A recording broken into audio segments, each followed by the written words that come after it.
When you start out Core 1, you quickly learn the CPA marking scheme. You can go from NA, not addressed, to CD, competent with distinction.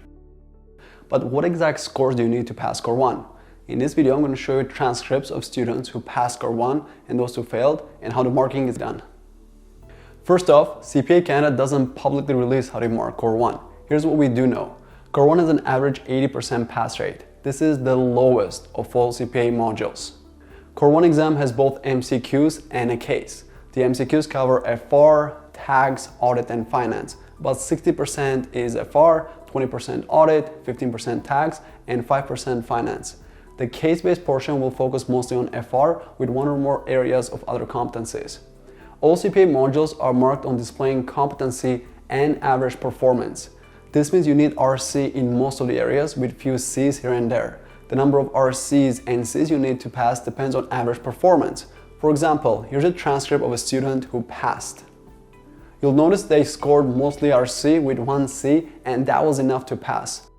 And here's a transcript of a student who didn't pass. You'll notice that they also have RCs and Cs, but they also have 3 NCs. That's fatal. It's almost impossible to pass with 3 NCs. Now, those are only 2 transcripts. It raises a couple of questions. How many RCs and Cs do you need to pass? How many mistakes can you make in MCQs and still get RC or C? For the first question, let's take a look at a recent trend from 2022. This is a consolidated data that shows student performance and their results. The takeaways are this. If you get just RCs and Cs, you'll definitely pass Core 1. If you get 2 NCs, you can still pass, but only if you get at least 2 or even 3 Cs to offset it.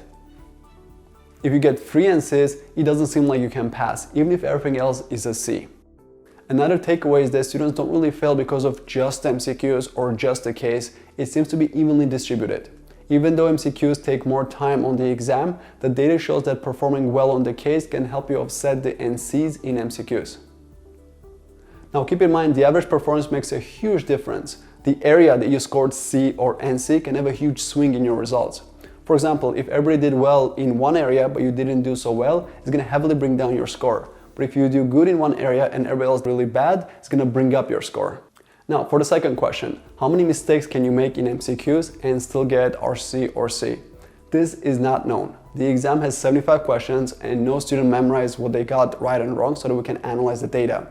From my experience, if you're guessing in 20 to 30% of questions, that's normal. If you get 20 to 30% of questions wrong, you'll still get RC or C.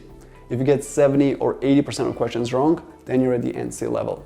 In summary, your goal is to get as many RCs and Cs as possible. You can get away with a maximum of 2 NCs, which can change based on average performance. Study MCQs and cases evenly with slightly more focus on cases because after Core 1 and Core 2, your exams will be mostly case-based. Manage your time, don't leave anything blank. CPA exams are not about being smart, they're about being strategic.